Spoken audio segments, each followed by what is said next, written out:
Bonsoir à tous, Suzanne Kalalobe est notre invitée ce soir, journaliste, communicatrice, membre du CNC, peut-être encore politique. Elle nous le dira dans un instant, accueillons-la tout de suite. Bonsoir Suzanne et bienvenue sur ce plateau. Bonsoir Dora Eboa. Déjà, merci d'avoir répondu oui à notre invitation. J'ai eu du mal à dire oui parce que les plateaux télévisés m'agacent. Oui. Parce que c'est toujours la même chose, le même remake. 10 fois, 100 fois, on vous invite. Suzanne Kalalobe, racontez votre vie. Et si ma vie n'a pas changé, si c'est toujours la même, qu'est-ce que j'ai de nouveau à dire? Et on va peut-être mettre la possibilité qu'il y ait des gens qui ne vous aient pas suivi la dernière fois. Moi, par exemple, à chaque fois qu'il faut parler de vous, il faut quand même que j'aille lire des biographies, que je réécoute certaines émissions. Parce qu'on n'est pas sûr que la dernière fois que vous avez passé l'émission sur une chaîne concurrente, par exemple, que tout le monde ait pu la suivre. Non, sauf que je pense qu'il ne faut pas faire des gens, des individus que nous sommes, des mythes, alors que nous n'avons encore pas fait grand-chose. Le seul fait que je sois Suzanne Kalalobe ne suffit pas à ce qu'on m'invite chaque fois qu'il y a des nouveaux journalistes pour que je raconte ma vie. Je pense qu'il y a beaucoup de vies dans ce Cameroun qui méritent beaucoup plus d'attention que la mienne. Non pas que je considère que je sois nulle, mais je connais tellement de gens qui ont de la valeur, qui ne sont jamais invités, que ça me dérange à chaque fois de raconter ma vie. Et le seul fait de raconter ma vie, c'est qu'est-ce qui a changé dans ma vie que je puisse apporter de nouveau, même si c'est pour des nouvelles personnes. Parce qu'il faut se mettre à la place de la personne qui raconte sa vie, pas de celle qui découvre la vie. Mais comme vous, je suis une professionnelle. Je me dis, et puis quoi? Il y a du monde, il y a tellement de monde. Je connais tellement de gens qui mériteraient d'être ici, plus que moi, que bon, je suis un peu gênée d'être l'objet de ce type d'attention. C'est pour ça qu'au départ, j'étais un peu réticente. Oui, c'est vrai que vous me l'aviez déjà dit, hein, que c'est des émissions comme ça ne vous arrangez pas. Mais bon, comme je suis souvent un peu entêtée, j'ai insisté. Et vous le disiez tantôt, vous êtes humble. On le sent dans ce que vous dites, mais c'est vrai que l'intérêt, Suzanne Bema Kalalobe, c'est bien ça, non? Suzanne Bema Kalalobe. Bema Kalalobe. Fille d'Iwi Kalalobe et de Sarah Beboy Kuta. Oui. Dont je suis très fière. Ma mère est... le père de ma mère est Malimba. Il s'appelait Dipanda Kuta. Le père de mon père est Douala. La mère de mon père est aussi Douala. Mais l'ambiguïté de ma culture, c'est que la mère de mon père a épousé un Sénégalais en deuxième noces. Donc tous les frères et sœurs de mon père sont sénégalais. Et le paradoxe voulait que quand j'étais en France, les Sénégalais pensaient, puisque j'étais la nièce d'Alioune Diop, qui a épousé ma tante, Christiane Diop, et qui ont fondé Présence africaine, les Sénégalais pensaient que j'étais sénégalaise, parce que je ne ressemblais pas aux Camerounaises type dans leurs préjugés, noirs, élancés, très émancipés. Donc ils se sont mis à me parler wolof. Donc je me suis rapprochée de cette culture. Bon, ça m'intéressait. Après tout, c'était des Africains. Je me suis dit, pourquoi pas wolof et sénégalaise? Donc je suis le résultat de toute cette histoire à la fois, c'est-à-dire celle de mon grand-père, dont les origines sont discutables. Il y en a qui disent qu'il était Bayangam, David Mandesibel, d'autres qu'il était Bamoul. Mais mon arrière-grand-père, si vous voulez, c'était un propriétaire foncier. Et il a fait fortune, si on veut. Il était dans la cour du roi. Et c'est ces origines mêlées qui font de moi la personne que je suis, c'est-à-dire quelqu'un qui se considère d'abord comme une Africaine. Pas seulement comme une Sawa, je suis fière de l'être, mais une Africaine. D'accord. Et en parlant de Sawa, vous êtes Sawa d'où exactement? Moi, je suis... Attends, alors, c'est très compliqué parce que mon arrière-grand-mère, Matiti, était Abo. Mais sa mère à elle était Bakoko. Mon grand-père était Malimba. Mon grand-père, c'est-à-dire le père de mon père, était Ubayangam Ubamoun. Vous voyez ce que je suis? Oui. Je suis donc un mélange du Cameroun, de la côte, c'est-à-dire je ne suis pas que Douala. Je suis tous les peuples Sawa, Bakoko, Abo, Malimba. Donc je ne suis pas que Douala. Je suis en fait une fille de la côte, et d'autant plus que ma grand-mère a épousé un Lébou. Or, les Lébous, ce sont des peuples de la côte ouest du Sénégal. D'accord. Et où est-ce que vous êtes né exactement, à Moi, je suis née Douala? au Cameroun. Je suis née à Douala. Je suis née à l'hôpital général. Et la légende raconte que, ça c'est ma mère, Oui. vous savez comment sont les mères, hein. Elle dit que, bon, elle me prévoyait le 9 janvier. Je suis arrivée le 16 janvier. 9 et 16, ça fait quoi? 7 ou 8? Je sais pas. J'avais du mal, ça fait 7. Oui. Donc 7 jours après. Or, ma mère considérait qu'elle était une scientifique. Elle pouvait prévoir exactement à quel jour ses enfants arrivaient. Malchance, moi je suis arrivée au moment où elle ne m'attendait plus. Donc, ça veut dire que très tôt, vous n'étiez pas forcément dans les rangs, si on s'en tient aux prévisions de votre maman. Apparemment, je n'étais pas dans ses rangs à elle, Oui. mais j'étais dans mes normes parce que j'étais un bébé. Qu'est-ce que je savais de ce que seraient les normes demain? Bon, elle s'est habituée à ça et puis elle m'a élevée comme ça. D'accord. Parlons un peu de l'enfance, Suzanne Kalalobe. Enfant, comment étiez-vous? Ah, il faut demander à ma mère. J'étais deux sortes d'enfants. J'étais une enfant turbulente parce que j'adorais mon frère aîné, Frédéric. Et c'était un bandit. Il passait son temps à nous amener faire des coups. Mais en même temps, j'étais une enfant très studieuse. J'aimais bien l'école. Je passais mes temps à faire mes devoirs. Quand on m'ennuyait, je disais, oh maman, laisse-moi tranquille, je suis en train de faire mes devoirs. Mais j'aimais le show, j'aimais l'ambiance. C'est-à-dire que quand mon frère aîné me dit, viens, on va accueillir, où c'est les mangues, où c'est quoi, dans des trucs bizarres. Moi, j'étais devant, j'avais mon petit pantalon corsaire rouge, et puis j'étais toujours torse nu. Et ma mère me dit, pourquoi tu es torse nu? Je dis, mais ton fils est torse nu, moi aussi, je suis torse nu. Oui. Donc, je ne voyais pas la différence garçon-fille. Hein. Je voyais juste que j'étais une enfant turbulente et pleureuse. Je passais mon temps à pleurer. J'étais pleureuse, bagarreuse, curieuse et studieuse. C'est bizarre pour une enfant. Vraiment bizarre. Très, Parce que très bizarre. s'imaginer que vous étiez pleureuse, c'est quand on vous regarde aujourd'hui. Oh, je passais mon temps à pleurer. Vous êtes tellement solide. Vous, même les hommes, souvent sur des plateaux, quand on vous invite sur des plateaux de débat, ont du mal à s'en sortir avec vous. Et s'imaginer que vous étiez la petite pleureuse, c'est incroyable. Une pleureuse spécialiste des larmes. Dès qu'on me touchait, avant même qu'on me touche, je pleure. C'était sincère ou c'était du chantage souvent Non, aussi? je pleurais, j'étais comme ça. En fait, ce que les gens ne comprennent pas, c'est que les gens comme moi sont des êtres sensibles. Sensibles à tout. Et parce que nous sommes sensibles, on pleure facilement. Mais en même temps, on a la force de poser aux gens la résistance qu'il faut. Tout à fait. Mais je pleurais quand j'étais enfant, beaucoup, beaucoup, beaucoup, beaucoup. On m'appelait, comment on m'appelait? Je sais pas si ma mère est en train de regarder, mais on m'appelait Mbembe, un truc en doigt là, comme ça, qui voulait dire que j'étais une pleureuse. Je pleurais pour tout. Non seulement je pleurais, mais j'étais extrêmement jalouse. Oui. C'est-à-dire que si, par exemple, ma mère achète un vêtement neuf à une de mes sœurs, bien qu'elle m'a acheté le mien la veille, je faisais le scandale. Parce qu'il fallait qu'on vous achète un autre le même même jour. jour. Ce même jour, en même temps. Et j'avais la fièvre, hein, pour de vrai. Donc j'étais une enfant, si vous voulez, je crois, bon, c'est ma mère qui peut mieux le dire que moi, mais pour ce que j'ai comme élément, j'étais sensible. Sensible, mais en même temps très teigneuse, bagarreuse. Je ne voulais pas me laisser faire. Peut-être c'est l'excès de sensibilité, parce qu'on dit qu'il y a des gens, en fait, qu'on a des manières différentes de réagir quand on est sensible. Il y a les timorés, non, pas l'excès de sensibilité. Moi, je pense que j'étais justement sensible, c'est-à-dire que je jouais pas, je ne faisais pas de comédie. Ce qui me plaisait pas, je le disais. Ce qui me faisait mal, je pleurais. Ce qui me faisait beaucoup de bonheur, je le disais. Donc, bon, je pense que j'étais simplement une enfant totalement équilibrée. D'accord. Et là, quand vous avez parlé de votre enfance, vous avez dit que vous n'établissiez pas trop la différence entre être une jeune fille ou être un garçon. Non. Mais à quel moment est-ce que vous commencez à prendre conscience de votre féminité en avançant? À aucun, parce que je considère que la féminité, c'est quelque chose qui est génétique. Je suis une femme, je l'assume, mais ça ne me conditionne pas sociologiquement. Pas de besoin de séduire en grandissant. Il y a un âge à la puberté où on veut avoir le petit vêtement qui séduit les jeunes garçons. Non, je pense que la féminité, c'est pas forcément le fait de séduire. La féminité, c'est le fait d'assumer qu'on est différent du garçon. Oui. Mais le fait de séduire, c'est un acte plus sociologique que génétique.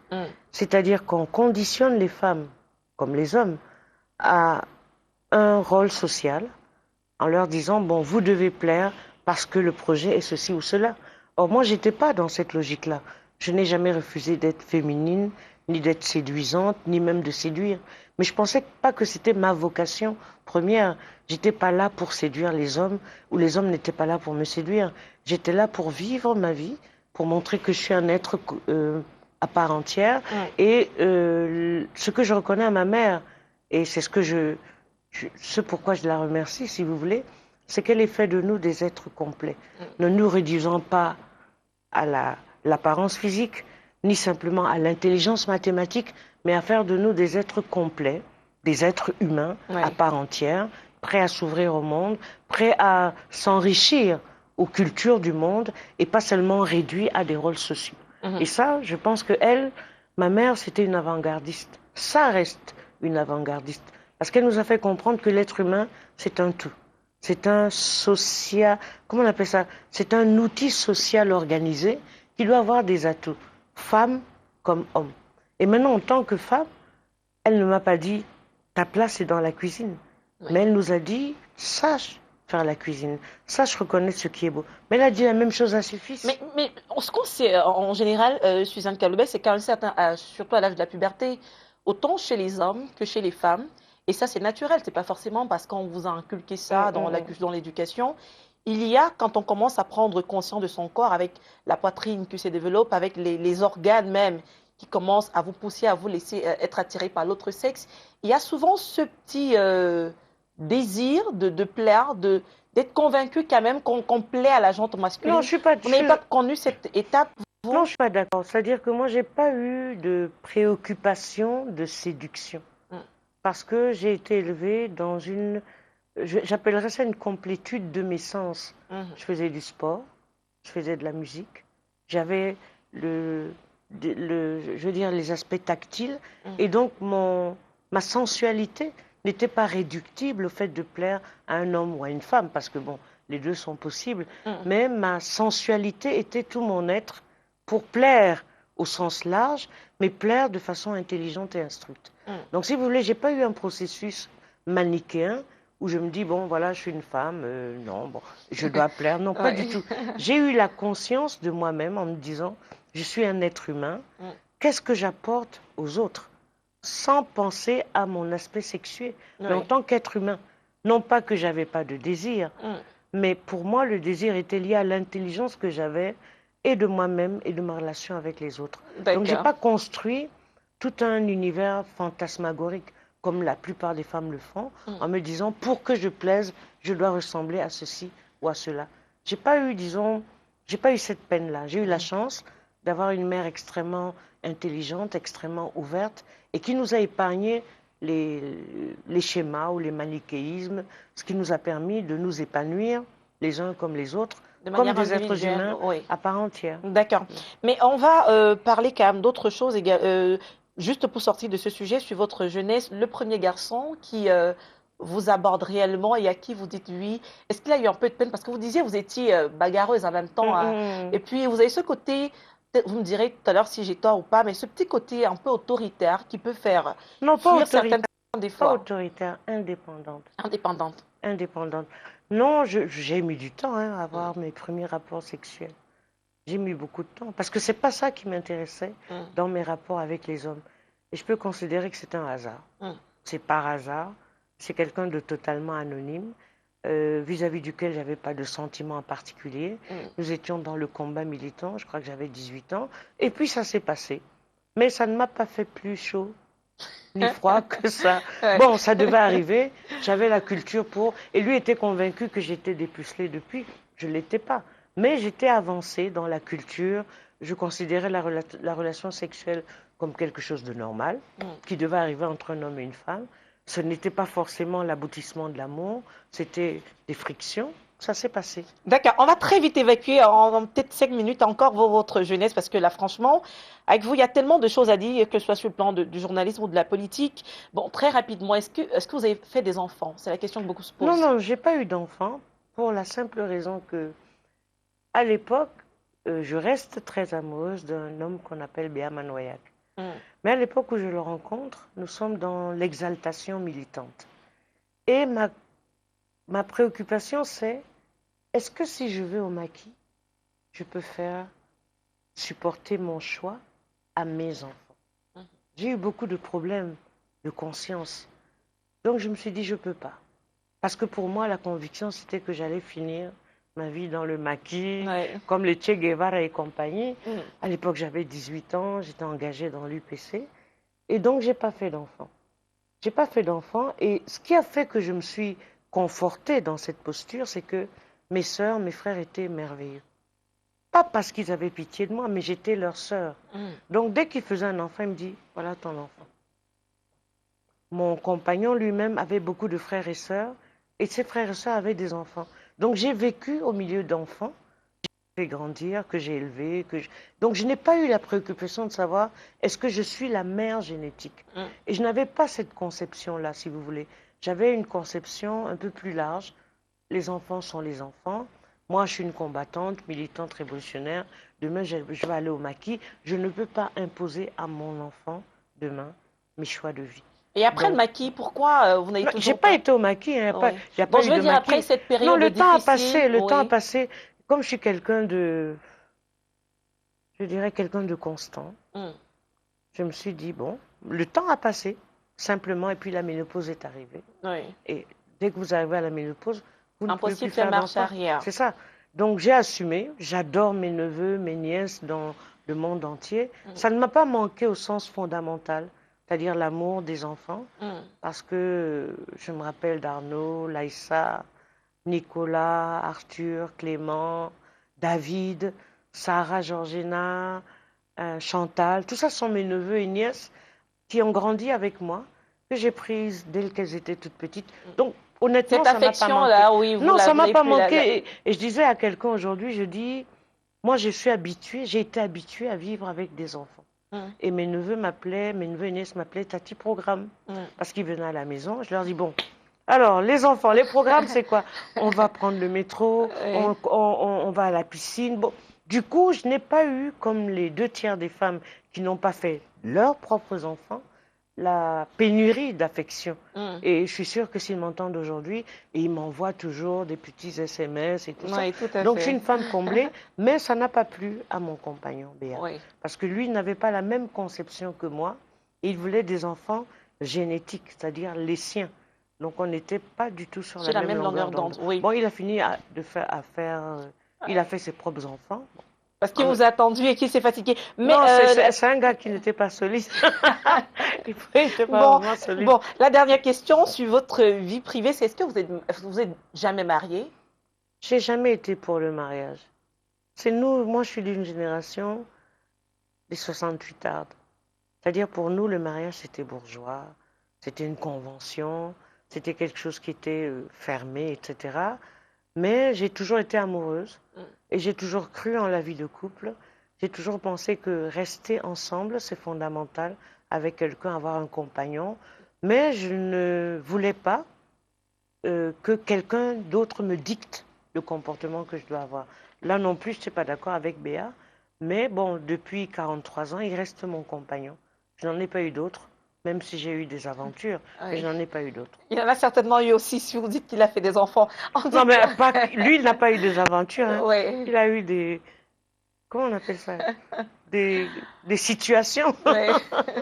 D'accord. Alors, on va évoquer très rapidement votre parcours scolaire. Donc, le primaire déjà, quel est l'établissement dans lequel vous soldez vos études primaires? J'étais au Petit Jos, ici, au Cameroun. Et nous sommes partis du Cameroun, j'avais 10 ans. Donc à 10 ans, je rentre au collège. Mon premier collège, c'est à Neuilly. Il fait très froid, c'était horrible. J'étais au fond de la classe. Et donc je fais le collège d'enseignement général de Neuilly. Après, mon parcours scolaire est très chaotique. Parce que je suis une élève indisciplinée, qui n'arrive pas à accepter les cadres. J'étais fatiguée. Des collusions, j'étais indisciplinée. Donc ma mère très vite m'a enlevée des collèges. Je suis allée à l'internat, mais j'ai fait 7 internats, c'est-à-dire de la 6e à la terminale, j'ai pas fait un seul établissement 2 ans de suite. On me virait en chaque fin d'année. Élève insubordination parfois aux enseignants. Insubordination, indiscipline. Bon, une année quand même, j'ai redoublé une classe et je l'ai redoublée parce que Ma mère a estimé que je devais la redoubler. Comme c'est une enseignante, pédagogiquement, psychologiquement, vu la manière dont mon année s'était passée, elle s'est dit, bon, il vaut mieux qu'elle redouble, puisque j'étais relativement jeune, je n'étais pas en retard. J'ai redoublé la classe de 5e. Et là, j'étais à Compiègne. Mais j'ai fait un enseignement secondaire normal pour une collégienne, lycéenne normale, mais qui a été quand même parsemée de mes combats. Parce qu'à 15 ans, j'étais très engagée pour la lutte avec les Black Panthers. À l'époque, c'était en 1968. Et 1968, c'est l'époque de la révolution estudiantine. Bon, j'étais sur les barricades, je montais, je descendais. J'étais Tout très, ce que très, vous très aimez, engagée. l'action en fait. Non, non, j'étais engagée, Ouais. j'étais animée et j'aimais ça. Et puis j'aimais, si vous voulez, d'être dans un territoire qui n'était pas le mien, mais d'affirmer ma différence tout en disant mon implication dans le combat des autres. Et vos J'ai études aimé. secondaires, où est-ce que vous les achevez? Je les ai en France. J'étais en France, au HEV. En fait, ma terminale, c'est au lycée Maurice Ravel. Je suis officiellement lycéenne à Maurice Ravel. Mais au premier trimestre, on me vire. Or, je dois passer mon bac en fin d'année. Catastrophe, ma mère ne sait pas quoi faire. Je suis donc obligée de m'inscrire en candidate libre. Je passe mon bac en candidate libre. Et c'était pittoresque et ubuesque. Parce que les enseignants, à ce moment-là, à l'épreuve de français, l'épreuve orale, elles me demandent, mais comment ça se fait que vous êtes candidate libre? Je leur raconte une histoire pas possible. Je dis que, vous savez que les pays africains, machin, je monte un scénario terrible. Un peu comme les réfugiés politiques le font de J'étais plus pas en réfugiée plus. politique en ce sens, Non, mais je dis dans l'invention, ils ont beaucoup d'imagination. Ils sont même pas réfugiés. Non, à l'époque, je ne me suis même pas assimilée. J'ai simplement raconté ma vie pour qu'ils comprennent. Finalement, j'ai eu mon bac tranquillement. Je me suis inscrite à Vincennes à l'époque. C'était une université révolutionnaire. Je voulais faire la révolution. Je me suis inscrite en linguistique parce que c'est une discipline qui m'intriguait. Et puis donc j'ai fait le secondaire en France, l'université en France. Toutes mes études, c'était en France. Et vous avez eu, en termes de diplôme universitaire, un MBA et un DEA, un doctorat, en quelle spécialité Alors, le doctorat, c'est en 78, c'est en linguistique. Parce qu'à l'époque, pourquoi je fais la linguistique? C'est parce que beaucoup de mes enseignants sont étonnés, et moi-même, je suis étonnée d'avoir autant de facilité dans les langues. Un. De deux, je me dis, mais comment ça se fait qu'on n'ait pas des outils pédagogiques pour transcrire nos langues? Alors on me dit, il y a une discipline qui existe, et c'est Cheikh Anta Diop que je rencontre à la librairie Présence africaine qui me dit, il y a la linguistique. Donc j'étudie la linguistique à Paris 3, à l'Institut d'études phonologiques avec, comment il s'appelait, en fait, les disciples de Jacobson, en fait, des grands disciples de linguistique. Et je suis fascinée par cette discipline parce qu'elle rend objective l'étude de la langue et montre que la langue est un système organisé, que l'on peut démonter, décortiquer et que l'on peut retransmettre. Et moi, j'étais intéressée parce que je me dis, peut-être qu'à partir de cette discipline, on va créer une didactique pour enseigner nos langues. Puisqu'à l'époque, il n'était même pas question que les langues africaines soient enseignées, etc. Donc j'étais passionnée par cela. Malheureusement, c'était sans perspective à l'époque. La seule perspective qui restait, c'était la recherche. Et moi, la recherche ne m'intéressait pas. Moi, ce qui m'intéressait, c'était de donner des outils à nos langues pour qu'elles puissent être enseignées dans nos établissements scolaires, etc. Mais on était confronté à un vrai problème qui était un faux problème à mon sens. C'est-à-dire, on disait, oui, quelle langue allez-vous choisir au Cameroun parce qu'il y a 260 dialectes, etc. Moi, comme j'avais fait la linguistique, je pouvais dire quels sont les jargons qui ont le statut de langue ou pas. Mais culturellement, philosophiquement, anthropologiquement, nos pays n'étaient pas prêts à accepter que les langues sont des construits organisés, qu'elles évoluent, et qu'à un moment donné, elles s'imposent à nous tous. Bon, si je disais par exemple à la communauté Sawa que le Douala est la langue et que les autres sont des jargons et des variantes dialectales, si vous êtes Ewoodi, vous allez me dire que c'est parce que je suis Douala. Tout à Si fait. vous êtes Abo, or, scientifiquement, on peut démontrer que les variantes dialectales peuvent évoluer et avoir un statut de langue. Comment le Douala est arrivé à s'imposer aux autres variantes dialectales? C'est à cause de la radio. À partir du moment où les André Ngagne ont commencé à parler en Douala et qu'il y a eu des émissions en Douala, des gens ont chanté en Douala, le Douala par rapport aux autres variantes dialectales s'est imposé comme le jargon véhiculaire. Mais comme les gens pensent que je ne suis que Douala, quand je le disais, on me disait que dis donc. C'est parce qu'elle est Laisse-le Douala. tomber, ça c'est parce qu'elle est Douala. D'accord. Et le DEA, c'est en quoi? Le Le DEA. DEA, c'est en sciences politiques à Bordeaux. En fait, ça c'est parce que quand je rentre au Cameroun, en 91, je commence à écrire des chroniques politiques. Et je me trouvais limitée dans les explications. Oui. En tant que marxiste, upéciste, chaque fois je concluais mes chroniques avec l'explication marxiste ou politique. Et je trouvais ça limité pour quelqu'un qui écrit. Donc j'ai voulu faire Sciences Po et j'ai postulé, après une maîtrise en économie du développement à Rennes, j'ai postulé à Bordeaux pour un DEA. Bon, au départ, on m'a demandé de faire un doctorat. Je leur ai dit que vraiment, j'ai jamais fait de sciences politiques. Je ne sais même pas à quoi ça ressemble. Le DEA, moi, honnêtement, ça me suffit. Et le DEA, c'était juste pour que je puisse étudier l'histoire des idées politiques. En fait, les autres propositions idéologiques et politiques que l'on faisait pour expliquer le monde. C'est pour ça que j'ai fait un DEA à Bordeaux. Même ce DEA a été très, très, très périlleux parce que le jour de ma soutenance, ça s'est très mal passé. Très, très mal passé. J'arrive, mon sujet portait sur la sociologie des organisations et sur l'UPC, grandeur et dissidence. En fait, le phénomène partisan en Afrique, grandeur et dissidence dans un parti politique, le cas de l'UPC. J'ai eu beaucoup de mal avec mon, comment vous appelez ça, mon directeur de stage, bref, c'était le désordre. Et quand j'arrive, j'ai pas dormi plusieurs nuits. Je soutiens, je présente ma thèse, parce que présenter une thèse, tout ce qu'on commence à me dire, on me dit, oh, vous n'avez pas mis les guillemets ici. Pourquoi vous n'avez pas écrit ça? Je leur dis que vous plaisantez ou quoi? Je suis venu soutenir pour vos bêtises. Je me suis levé, je suis parti. J'ai dit, gardez votre DEA, je m'en fous. Je n'ai rien à cirer, je suis partie. Donc, personne ne savait si on allait me le donner ou pas. Est-ce que vous êtes impulsive? Juste Non, je ne suis pas impulsive, mais je suis scandalisée. Vous avez passé des nuits blanches. Des nuits blanches. Comment des enseignants de ce rang, toutes les observations qu'ils vous font, c'est sur les virgules, les guillemets et des choses comme ça. Ça m'a choqué. Je me suis levée, je suis partie. Et vous l'avez eu quand même? On m'a donné le diplôme. D'accord. Avec mention passable. C'est-à-dire qu'avec 0 mention. Ok.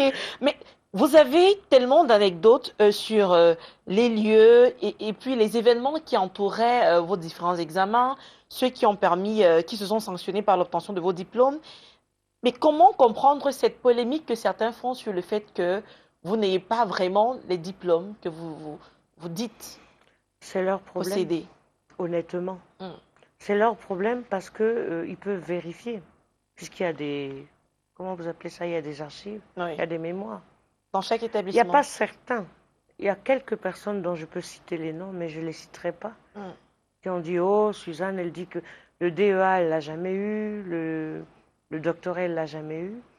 C'est des gens qui... Je connais les gens qui le disent. Et chaque fois que je leur ai dit, c'est qu'ils aillent regarder. Puisqu'il y a des archives. Et à votre avis, parce que justement, vous dites que vous les connaissez, pourquoi est-ce qu'ils peuvent faire courir une telle rumeur sur vos diplômes? Je n'en sais rien, honnêtement. Parfois, je leur ai demandé, parfois, ça ne m'intéresse pas. Parce que ça fait partie peut-être de l'univers des relations des Camerounais. C'est pas Béa qui dirait que je ne les ai pas. C'est pas mon frère qui me dirait que je ne les ai pas. Et ça sera par exemple des noms que je ne citerai pas ici qui diront que je ne les ai pas. Et le fait qu'ils le disent, c'est peut-être pour des raisons qui leur sont propres. Est-ce que vous avez un problème particulier avec ces personnes? Je ne crois pas. Parce qu'à ma connaissance, Je n'ai jamais eu de problème particulier avec eux. Mhm. Peut-être qu'eux, ils ont un problème avec moi, mais pas particulier. Peut-être c'est un problème de statut, de positionnement, j'en sais rien. Parce que de vous à moi, supposons même vous êtes mon ami, que vous disiez que vous avez des diplômes. Quel intérêt j'ai à dire que c'est pas vrai, si vous êtes mon ami? Si ce n'est parce qu'au fond, je ne vous considère pas comme une amie. Je ne sais pas. Mais justement, j'ai essayé de remonter un tout petit peu hein, la chaîne de cette information pour comprendre l'origine. Et il se trouve, ces personnes que vous ne tenez pas à mentionner, mes informations disent que ce sont vos anciens camarades du Manidem. Que c'est de là, en fait, que l'information est partie. Non, pas mes anciens camarades, des anciens camarades. Bon, d'accord. Parce qu'attention, là, ce parce serait que comme quand s'ils vous étaient dites tous les ensemble. anciens, non. Oui. Peut-être des anciens Tout à fait. qui savent pourquoi. Et moi, je n'en sais rien. D'accord. Ok, on va très rapidement parler d'autre chose maintenant. Hein. Vous êtes journaliste. Et quand on essayait de faire, de retracer un peu votre parcours, on n'a à aucun moment vu une formation en journalisme. Donc, à quel moment et comment atterrissez-vous dans cette profession? Non, je bascule par hasard et vraiment pas pour mon plus grand bien parce que je le regrette. Mais je bascule parce qu'en 91, j'arrive avec le corps de mon père. Il est mort le 7 octobre. Nous arrivons ici le 12 octobre. Et à cette période, c'est la fin des villes mortes. Et l'UPC tient 2 congrès. Un à Konsamba, l'autre à Bafoussam. Oui. Et on me demande, Célestin Monga, qui me connaissait, de faire un papier sur les 2 congrès de l'UPC pour Jeune Afrique Économie. Je fais donc le papier. Vous êtes sur votre machine, je ne sais pas si Non, je peux bien vous sûr, je parler. vous suis. Je fais donc le papier et à la sortie du papier, une délégation constituée des amis de mon père vient et ils me disent « Tu comprends ce que tu dois faire ». Je leur dis « Expliquez-moi ». Ils me disent « Tu es la fille d'Iwiye Kalalobe. Iwiye est mort dans ta maison. Voici ce que tu viens d'écrire. Tu crois que tu peux faire un autre métier ?» Ah, je leur dis que oui, je peux faire un autre métier. Ils me disent, tu penses que ça serait bien que tu fasses un autre métier et que le nom de ton père s'en aille comme ça? Ah, je commence à les regarder d'un autre œil. Bon. Moi, je ne me sentais aucune compétence, aucune attirance dans ce métier parce que je le trouvais roboratif, répétitif, un peu superficiel. Ça ne m'intéressait pas du tout. Bon, j'ai pesé le pour, le contre. J'ai commencé à écrire pour Séverin Tchonke dans les points de vue, nouvelle expression, ça s'appelait point de vue. Et puis, ne connaissant pas le Cameroun, je me suis dit, c'est peut-être un métier qui va me permettre d'entrer dans la société camerounaise, de mieux l'appréhender, de mieux la connaître. Voilà comment j'apprends le métier. Et au départ, quand j'écris mes premiers papiers, j'avais un bouquin de Loïc Hervouette qui s'appelait Écrire pour son lecteur.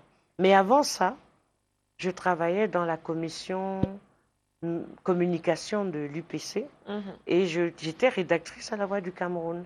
Et nous avions un mentor qui s'appelait Mkoko Priso et qui nous exigeait d'apprendre les techniques du journalisme en nous disant au-delà du militantisme, il faut savoir écrire pour son lecteur. Donc j'avais ce bagage. Et dans l'UNEC, j'ai toujours travaillé dans le journal de l'UNEC, le journal de l'UPC, pour les techniques d'écriture. Donc quand je suis arrivée au Cameroun et que j'ai commencé à écrire, je me suis dit, ben, pourquoi pas? C'est un métier comme un autre. En plus, c'est un métier qui me met en pole position de combattante. Et je l'ai appris. J'ai pris des cours au CFPJ, j'écrivais toujours avec le manuel. Et ça m'a intéressée. Et peut-être que le fait que c'était le métier de mon père, de ma soeur, de mon frère, de tout ce monde qui m'entourait, m'a habité et m'a obligée à essayer de faire le mieux que je pouvais techniquement. Mais vous dites que vous regrettez d'être rentré dans la profession. Je regrette Pourquoi? parce que si vous voulez, quand je vois ce que la profession chez nous est, c'est pas ça que mon père présentait. Et qu'est-ce qu'elle est, la profession chez nous? Je la trouve terne, sans exigence, sans fantaisie et sans créativité. Et en fait, c'est l'idée que j'avais toujours des journalistes, c'est-à-dire, je ne trouve pas les journalistes très créatifs, je les trouve très conformistes, ils rentrent dans la norme, ils veulent plaire, ils écrivent de façon minimaliste, ils ne vont pas très au fond des choses, ils ne cherchent pas, et on me dit que c'est ça le métier. Bon, en ce sens, je regrette un peu. Oui. Mais est-ce que c'est tous les journalistes qui sont comme ça? Les 2 tiers des journalistes sont comme ça, Les 2 tiers au depuis que je Cameroun. les connais. Non, pas qu'au Cameroun. C'est-à-dire les journalistes sont un peu comme des bourgeois. Ils pensent qu'ils détiennent la vérité, ils connaissent le métier, ils ont les questions, ils ont les réponses, et puis ils ne se posent pas trop de questions sur eux-mêmes, ni sur leur métier, ni sur le monde qui les entoure. Vous voyez, c'est-à-dire que moi, ce qui m'intéresse, c'est vous pouvez me parler, d'accord, mais au-delà de ce que vous me dites, il y a quoi? Or, le journaliste ou le journalisme se contente de... Il va au fond quand il y a des problèmes d'intérêt pour lui. Mais si vous voulez, il ne va pas chercher l'inédit de la vie réelle des gens. Il ne va pas fouiller dans le tréfonds de l'ordinaire des gens. Il va se contenter de l'écume des vagues. Essayez voir par un exemple d'illustrer non, ce n'est pas ce que... abstrait. Ce que je dis, l'écume des vagues, c'est concret. Oui. Ne pas aller au fond, c'est aussi concret. Oui, non, mais quand vous le dites comme ça, ne pas aller au fond, il faudrait peut-être que vous preniez une affaire, un événement particulier. Non, je peux et que vous prendre nous disiez... l'affaire Boko Haram, par Oui. exemple. Kolofata, Marois, Protocole. Nous sommes dans l'immédiateté, d'accord? Mais quand le fait arrive, qu'est-ce qui se passe avant? Qu'est-ce qui s'est passé après? Qu'est-ce que les gens vivent? Est-ce qu'on a fait? Est-ce qu'on a fouillé? Est-ce qu'on a raconté la vie? On se contente du fait, lui, au moment où il arrive. Mais avant, c'est quoi? Après, c'est comment? Prenons le cas du Burkina. On se contente du coup d'État de Diendéré, Gilbert. Mais pourquoi? C'est quoi les comités sankaristes? Qu'est-ce qu'ils ont fait? Est-ce qu'ils ont Est-ce qu'ils ont perduré? On se contente de l'aspect superficiel. Vous voyez ce que je veux dire? Non, mais on explique le fait par lui-même. Sauf que là, est-ce que c'est l'aspect superficiel? Parce que là, vous avez pris le cas de Boko Haram tout à l'heure. Ouais.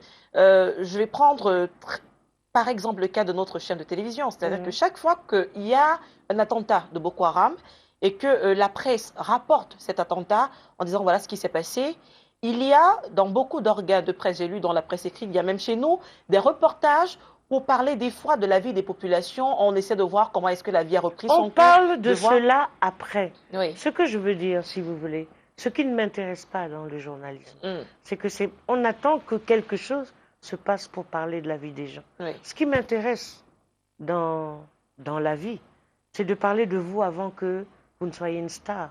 C'est de parler des gens pour ce qu'ils sont. Mais il y a combien de localités au Cameroun?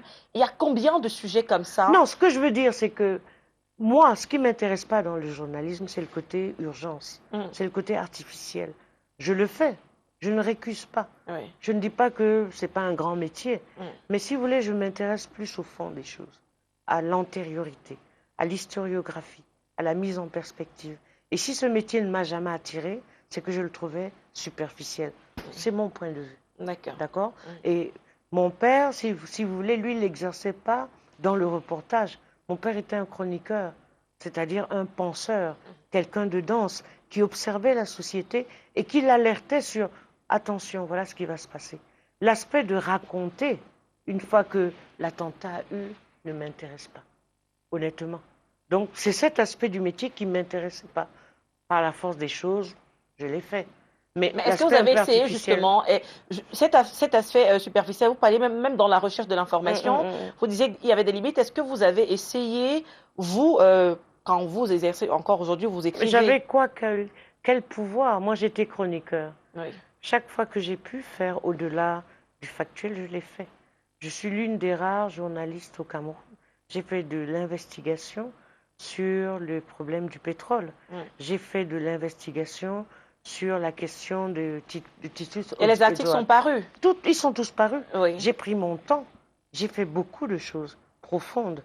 J'ai fait des reportages sur des contrées. Bon, par exemple, sur l'affaire du pétrole, Suzanne, pour bien comprendre, parce que la plupart de vos articles que j'ai lus, c'était soit des billets d'humeur, soit non, vous n'avez jamais lu La Nouvelle Expression à l'époque. Oui, peut-être à l'époque. À l'époque, quand j'ai commencé, j'ai fait des séries de papiers sur les imbrications, avant que l'affaire de Loïc, comment il s'appelle?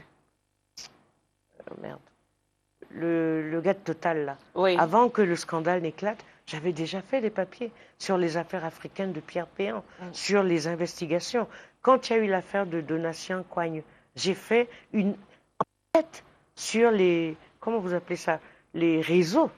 Quand on a accusé Titus Edzoa d'avoir bradé l'argent, j'ai fait des enquêtes sur les Et comptes qu'est-ce courants. qu'on peut par exemple mettre à votre actif comme révélation? Parce que quand on fait des enquêtes très souvent, on révèle Beaucoup, des choses qui n'étaient pas connues. beaucoup de révélations. Lesquelles par À exemple? l'époque, ce que j'ai révélé comme le système qu'avait mis en place Titus Edzoa, le système qui a été mis en place pour le pompage de notre pétrole et beaucoup d'autres choses. Mais à l'époque, qui nous lisait? Très peu. Et Très peu. justement parce que, comme vous le disiez, il y a beaucoup qui n'ont pas eu la possibilité de le lire, hein, Mais et c'est des pas mon, émissions comme ça c'est pas de sont... ma C'est responsabilité. vrai que c'est pas de votre responsabilité, Suzanne, mais des émissions comme ça ont quand même... Ce qu'elles ont de particulier, même si c'est redondant des fois, c'est que ça permet d'éclaircir certaines zones Je d'ombre, ne hein, pense dans pas, les... je ne pense pas parce que c'est ma parole contre votre impression. Ce que je pense, c'est que si vous voulez, les journalistes ne sont pas des gens curieux. Oui. Ils aiment le show, le côté factice, Oui. le côté un peu superficiel. Moi, je dis. Je ne voulais pas venir à cette émission parce que, en fait, c'est ma parole contre la vôtre et contre votre question. Mais j'estime que si vous laissez les gens s'intéressent à un travail, ils fouillent. Mais les 2 tiers des journalistes ne fouillent pas. Ils restent à la surface des choses. Je peux dire, je peux vous dire, Oui. parce que j'ai fait beaucoup, ça fait 25 ans quand même que je travaille, mais je me rends compte que les 2 tiers des jeunes journalistes ne fouillent pas, ni dans le travail que nous avons fait, ni dans la preuve, les questions que vous me posez. Si vous aviez un peu fouillé, vous auriez su. Si, bien sûr, j'ai fouillé, et vous allez voir tout à l'heure que j'ai fouillé parce que j'ai lu beaucoup de vos billets d'humeur. J'ai Non, mais constaté vous en tout n'avez cas... lu que mes billets d'humeur. Non, mais j'ai Or, lu je vos n'ai pas fait chroniques que mes billets... également. Attention, attention. Oui. J'ai commencé à faire des points de vue. Mm. Après, j'ai écrit comme journaliste Oui. sur beaucoup de sujets, en politique, en culture, en économie, sur tous les sujets. J'ai fait des dossiers entiers sur l'UPC, sur les affaires africaines, sur la présidentielle française à l'époque. J'ai fait beaucoup, beaucoup de dossiers. Et les archives de la Nouvelle Expression en témoignent. Ensuite, quand j'ai commencé la télé, dans Actu, j'ai fait beaucoup de dossiers sur des tas de sujets dont les gens ne parlent pas, notamment votre confrère Denis Kouebo qui passe le temps à dire que je n'ai fait que les billets d'humeur. J'ai fait 5 ans d'émissions sur Canal 2 où je faisais des sujets de 13 minutes sur toutes les questions de société, la culture, l'économie, etc. Et je suis stupéfaite, si vous voulez, que la seule chose qu'on retienne de moi, ce ne soit que les billets d'humeur. Même j'ai fait des émissions radio, des documentaires de 13 minutes sur beaucoup, beaucoup de sujets. Bon, c'est vrai que là, on était plus dans l'écriture. À la télévision, c'est clair. Moi, bien que j'étais très jeune, je vous ai suivi très jeune. Attendez, même dans l'écriture, j'ai fait des sujets sur l'élection présidentielle, les élections municipales. J'ai fait des sujets. Je suis allée dans des régions, dans le pays Bassa, dans l'extrême nord. J'ai fait des décryptages. Comment l'électorat se comportait, c'est dans la Nouvelle Expression. D'accord. On va fouiller ces archives. J'ai fouillé, j'ai trouvé quelques petites choses. Non, vous n'avez pas fouillé les vraies archives. Bon, après, vous êtes contenté. C'est vrai que... Non, j'ai fouillé. Vous verrez tout à l'heure. Non, c'est vrai que si vous voulez, ma posture de chroniqueur était emblématique parce qu'à l'époque, il n'y en avait pas. Et encore moins de femmes. Donc, si vous voulez, ça a un peu occulté tout l'aspect technique de mon travail. Moi, personnellement, j'étais chroniqueur par hasard. Mais après, je m'intéressais à fouiller des choses, c'est-à-dire à faire des sujets. Mais je suis chroniqueur. Je suis polémiste d'abord. Je suis éditorialiste, pas éditorialiste, mais chroniqueur, parce que je suis un intellectuel qui a des positions à prendre. Mais au-delà de ça, j'ai appris le métier de journaliste. Je suis allée sur le terrain. J'ai fait énormément de sujets. Et je suis un peu désolée, si vous voulez, de la superficialité de l'approche de mes confrères sur ma carrière, parce qu'ils ne savent pas tout ce que j'ai fait. Et je n'ai pas envie tous les jours de raconter ma vie. Tout à fait. Un peu. Alors, on va parler maintenant, puisqu'on est en train d'aborder la question du journalisme, de la régulation des médias, et surtout du métier de journalisme au Cameroun. Vous êtes aujourd'hui dans le CNC. Et il est assez critiqué par notamment le SNJC. Mais le SNJC représente qui? C'est une partie de l'opinion. Oui, mais c'est le syndicat. C'est une partie de l'opinion, ce n'est qu'un syndicat. Comme toute autre partie de l'opinion, il est libre et il est dans son rôle. Je vois mal le SNJC approuver ce que le CNC fait. S'il approuvait, il ne serait plus le SNJC. Et je pense que le SNJC s'est positionné dans un rôle essentiellement critique et tribunicien. Tout ce que les autres font est nul. C'est eux seuls qui détiennent la vérité. C'est le problème du SNJC. Moi, mon interlocuteur, ce n'est pas le SNJC. C'est l'ensemble de la profession. Pour moi, le SNJC, c'est une fraction, c'est une partie. Ça le regarde. Et ils ont raison, sans doute. C'est leur point de vue. Mais nous, on fait la régulation. Mais quand vous dites l'ensemble de la corporation, des journalistes, le SNJC mais lui-même est-ce qu'individuellement, vous pouvez prendre chaque journaliste à titre individuel comme interlocuteur? On sait qu'en général, c'est entre groupes. Non.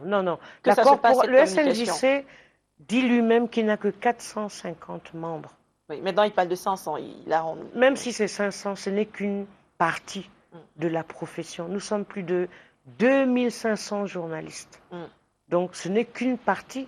Nous ne négligeons pas leur point de vue. Oui. Mais ce n'est qu'une corporation comme une autre dont nous considérons qu'elle a son point de vue et que son point de vue est manichéen et sectaire.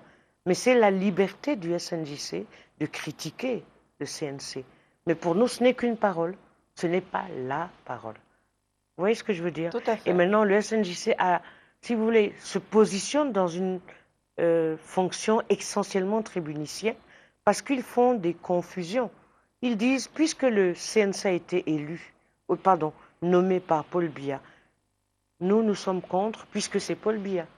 D'accord? Parce que nous sommes contre le système et le régime de Paul Biya. C'est le point de vue du SNJC. Ça ne nous regarde pas. Et ça ne nous intéresse pas dans le travail de régulation. Non, mais ça veut dire que là, vous assimilez le combat du SNJC à un combat politique parce que eux ne se positionnent pas comme opposants au sein du SNJC parce que j'ai assisté à plusieurs réunions. Ils ont un problème avec le fait que la régulation soit gérée par le pouvoir. Non. Parce que l'organe régulateur soit installé par le pouvoir. Non, le pouvoir, c'est qui? C'est le RDPC dans leur tête. C'est ça leur problème. Bon, l'État. Non. Le RDPC, pas l'État. C'est le parti-État de toutes les manières. C'est le RDPC. Oui. À partir de là, c'est leur problème. C'est leur problème.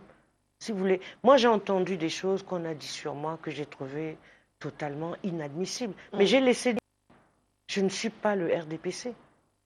Je suis dans un État de droit qui met en place des organes de régulation. Et dans ces organes de régulation, il peut y avoir plusieurs sensibilités, dont la mienne. Et le fait que j'y sois ne signifie pas l'allégeance. Et le SNJC n'a pas le monopole de la critique contre le système, comme ils disent. Mais si leur problème, c'est comment vous appelez ça, l'amélioration des conditions de vie des travailleurs dans les médias, mais qui s'occupe d'abord de ça. Je ne comprends pas que le SNJC polarise son combat contre la Commission nationale, machin, mais qui se battent contre les patrons de presse, qui imposent aux patrons de presse que la régulation du travail se fasse. Et je trouve qu'il y a un déplacement, si vous voulez, et des conditions du combat, et de la cible. Et on peut se poser la question, mais sur quoi et pour qui roule le SNJC?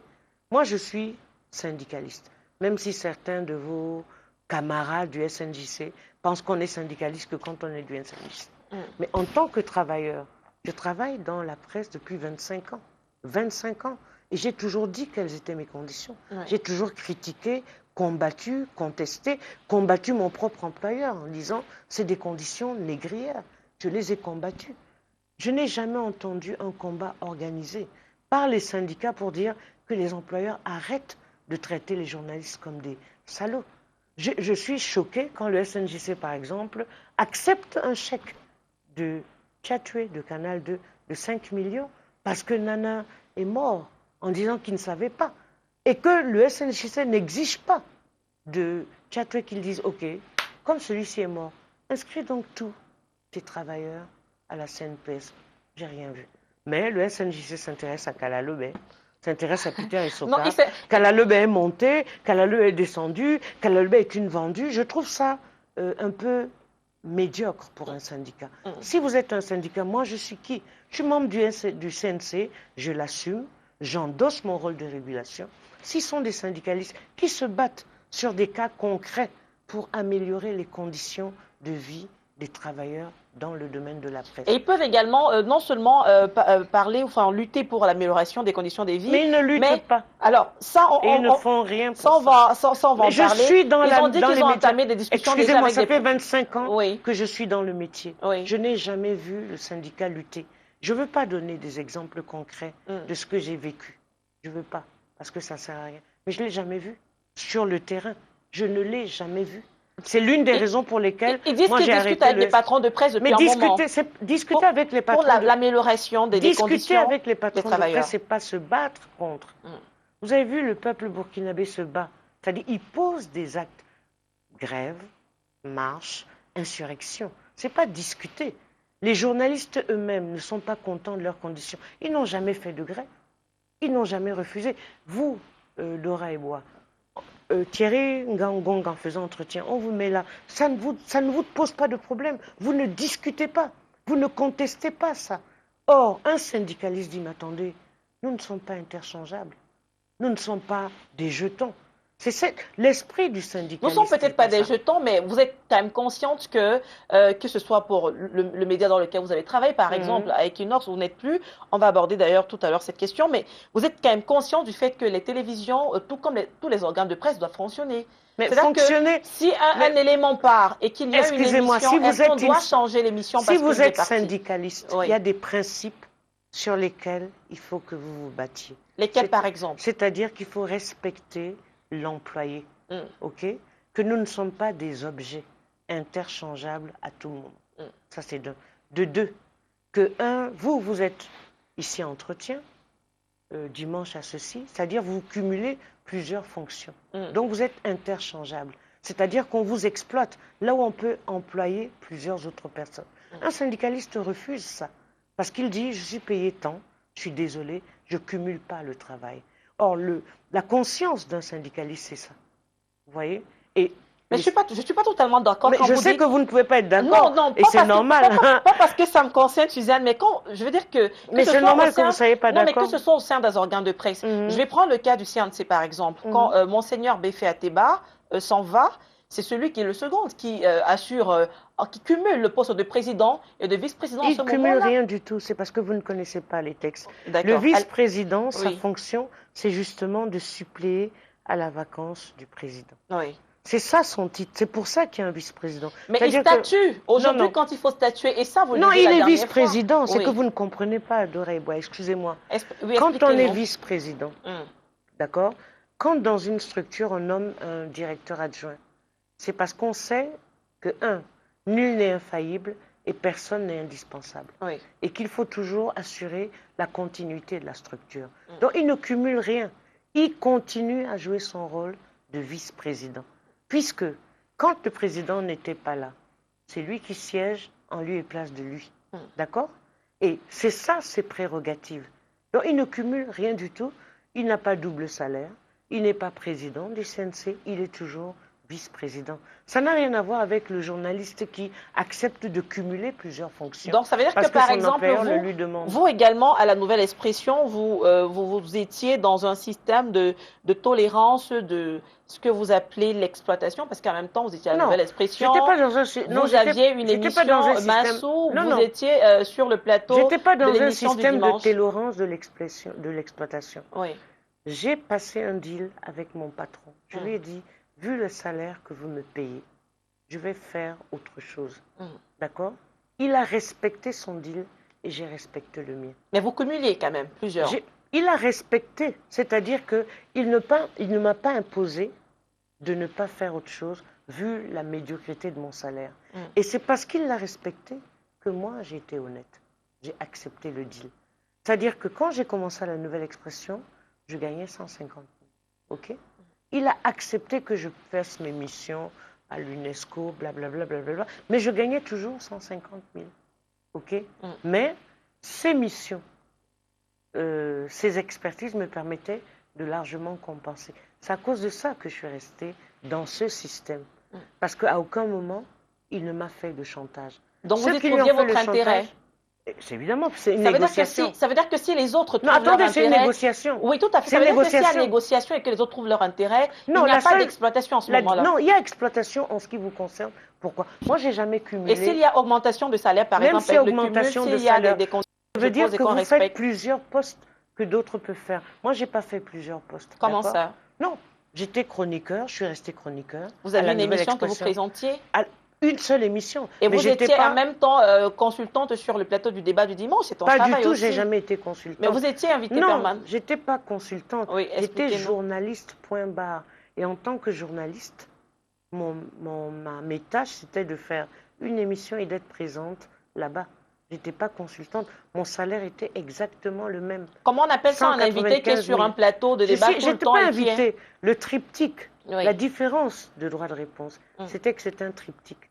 C'est-à-dire, l'émission reposait sur une personne qui était chargée d'amener le débat sur la presse, Oui. un présentateur et la revue de presse. Nous trois, nous constituions le triptyque. Oui. J'étais pas consultante du tout. Donc, vous étiez Pas du journaliste, un peu... J'étais salarié Oui, d'Equinox. un des à qui on présentateurs avait- de l'émission. Parce que je veux Non. comprendre, en fait. J'étais salarié, attendez, Oui, Dora et Bois. pour comprendre. J'étais salarié de Mhm. l'émission Mhm. à qui on a affecté une tâche. Oui. D'accord? Ce que je veux simplement dire, je comprends que vous vous débattiez pour essayer de justifier. Non. Mais ce que je veux Je vous veux comprendre la expliquer, différence. En fait, je veux Non, ce que comprendre je la veux vous différence expliquer- entre notre condition à nous et la vôtre. Non, moi- C'est ça que je ne vois pas. moi je faisais pas, j'étais cumularde du tout. Si, bien sûr, vous étiez sur plusieurs Pas émissions, du tout, non, pas plateaux d'émissions. plusieurs. J'avais une émission, si vous voulez, Oui. un talk show, d'accord? Mm. Et j'étais juste dans, appelons ça chroniqueur, ok? Oui. C'est tout. Mais je n'étais pas présentatrice d'autres émissions. D'accord? Mm. Et mon salaire était strictement le même. Je n'avais pas 2 fois le salaire. Ça, c'est d'un. De 2. Quand les choses ont voulu changer, c'est là où tout s'est gâté. Et c'est là où j'ai refusé. D'accord. Et de 3, je n'aurais jamais pris la place d'aucun de mes confrères. Même s'il partait. Même s'il partait, ce n'est pas mon Pourquoi? travail. Parce que c'est une question de principe. C'est Le à principe, c'est l'employeur. lequel en ce C'est à moment-là? l'employeur de recruter des nouvelles personnes. Mm. C'est pas à moi de compenser les défaillances de sa structure. C'est à l'employeur, ce n'est pas à moi. Donc Parce ça veut dire que nul si n'est- vous, ça veut dire que même dans les sociétés, c'est vrai que quand on sort même des médias, Mm. dans les sociétés, quand il y a une personne qui démissionne, Mais vous n'allez pas ou- cumuler son et- travail. il y en a qui cumulent. Non. Dans une société Ça rationnelle. devient un problème quand c'est la personne qui trouve que c'est un Non, problème dans ou une ça doit être un société problème rationnelle, systématiquement, oui. si vous voulez, d'abord, nul n'est polyvalent, Mm. parce que vous pouvez présenter, parce que c'est le travail qui vous le demande, mais Mm. c'est peut-être pas vous la meilleure pour ça. Mm. Dans une société qui veut développer, on recrute. Un point, c'est tout. Et il faut que les employés imposent à leurs employeurs de recruter, parce qu'il y a des tas de talents dehors. On recrute, un point, c'est tout. Je On ne peux doit pas cumuler. Non, on ne doit pas Ah, cumuler parce quelle que est la c'est règle une manière qu'on viole d'exploiter. Non, pourquoi vous parlez? Parce que l'exploitation doit Mais être vous ne vous détectée. sentez pas exploité, je Mm. vous comprends. Oui, Parce je que ne me vous sens pas pensez que vous exploitée. y gagnez quelque chose, Non, mais vous je ne non sais pas plus, ce que vous parce y qu'en gagnez. fait, comme je le dis, hein, Suzanne, c'est vrai que vous savez très bien jouer avec les mots, mais votre situation n'était pas différente. Elle n'était pas la même que la vôtre du tout. Pourquoi? Oui. Moi, je n'ai remplacé personne dans aucune émission. Donc, en fait, c'est le fait de remplacer Attendez, qui est attendez, quand exploitation en droit ce de moment, réponse est ou né... c'est le fait de cumuler? Non, je veux dire que Parce que quand vous jouez quelqu'un avec les s'en mots, en va, fait. je ne joue avec rien du tout. Mhm. Quand quelqu'un s'en va, l'employeur doit recruter une nouvelle personne, d'accord? Systématiquement. Bon. Ça fait partie... Quelle est la règle qu'il impose? C'est ça qu'il impose. Qu'est-ce qu'il C'est-à-dire impose? l'intelligence pour développer une entreprise, Mm. c'est de ne pas croire qu'une seule personne peut cumuler plusieurs qualités. Moi, je considère que, à la limite, à l'époque où je fais ma sou Mm. et on me dit d'être à droit de réponse, c'est une situation conjoncturelle. Oui. S'il y avait une autre personne, et c'est ce qui s'est passé, on m'a enlevé, je n'ai pas crié. Je n'ai pas crié. Vous ne vous en êtes jamais plainte? Je pas me suis une seule plaint fois. de la méthode, Oui. mais pas du fait qu'on m'enlève, mais de la méthode, c'est-à-dire de la manière dont les choses se sont faites et de la façon dont mes collègues, soi-disant syndicalistes, ont cautionné le positionnement de l'employeur. Comment est-ce qu'on aurait Mais- dû vous enlever ou comment est-ce qu'on vous Non, on me enlève? dit, Suzanne, écoute, voilà, ça suffit, officiellement. Mhm. C'est pas... des trucs bizarres qui se passent sans que rien n'officiel. J'ai jamais été notifiée de rien du tout. Oui. C'est ce que j'ai contesté. Parce que j'ai pas contesté le fait qu'on m'enlève. J'ai contesté la méthode par laquelle on m'a écartée, qui n'avait rien de professionnel. D'accord. On pouvait m'appeler et me dire... Et qu'en est-il de votre départ? C'est toujours un peu dans les mêmes conditions que vous partez? On m'a chassé d'Equinox. C'est une manière de chasser. On m'a chassé. Et on vous a dit clairement pourquoi? Rien, officiellement. Ni notification, ni rien. Mais et vous qui êtes une syndicaliste, pourquoi vous n'avez rien fait jusqu'à aujourd'hui? Est-ce que vous avez entamé des procédures? Non, je n'entame pas de procédures. Pour faire valoir ce que de droit. D'abord, je me suis approchée soi-disant des syndicalistes. Ça n'intéressait personne. Du SNJC, oui. Oui, je me suis approchée du SNJC. Il en a fait des gorges chaudes en disant que, oh, je les ai contactés pour leur dire. J'ai appelé Denis Kouébo. Je lui ai dit. J'ai vu ce qu'il en a fait. J'ai trouvé ça nul. Après, je me suis renseignée auprès des avocats. Personne ne me suivait. J'ai compris que dans cette bataille, je serais seule. Donc, je ne me suis pas lancée dans la bataille. Je suis allée voir Tchunke. Je lui ai dit, mais est-ce que c'est normal? J'ai vu ce qu'il faisait. J'ai laissé tomber. D'accord. Alors, parlons maintenant de Suzanne, la femme politique. Vous l'avez dit, vous avez été dans l'UPC à une époque et vous avez également été dans le Manidem. Déjà, pour le Manidem, quand rentrez-vous dans le Manidem et puis pourquoi est-ce que vous partez du parti? Non, d'abord, je crois que vous ne connaissez pas bien l'histoire. Moi, je suis UPCiste du Manidem.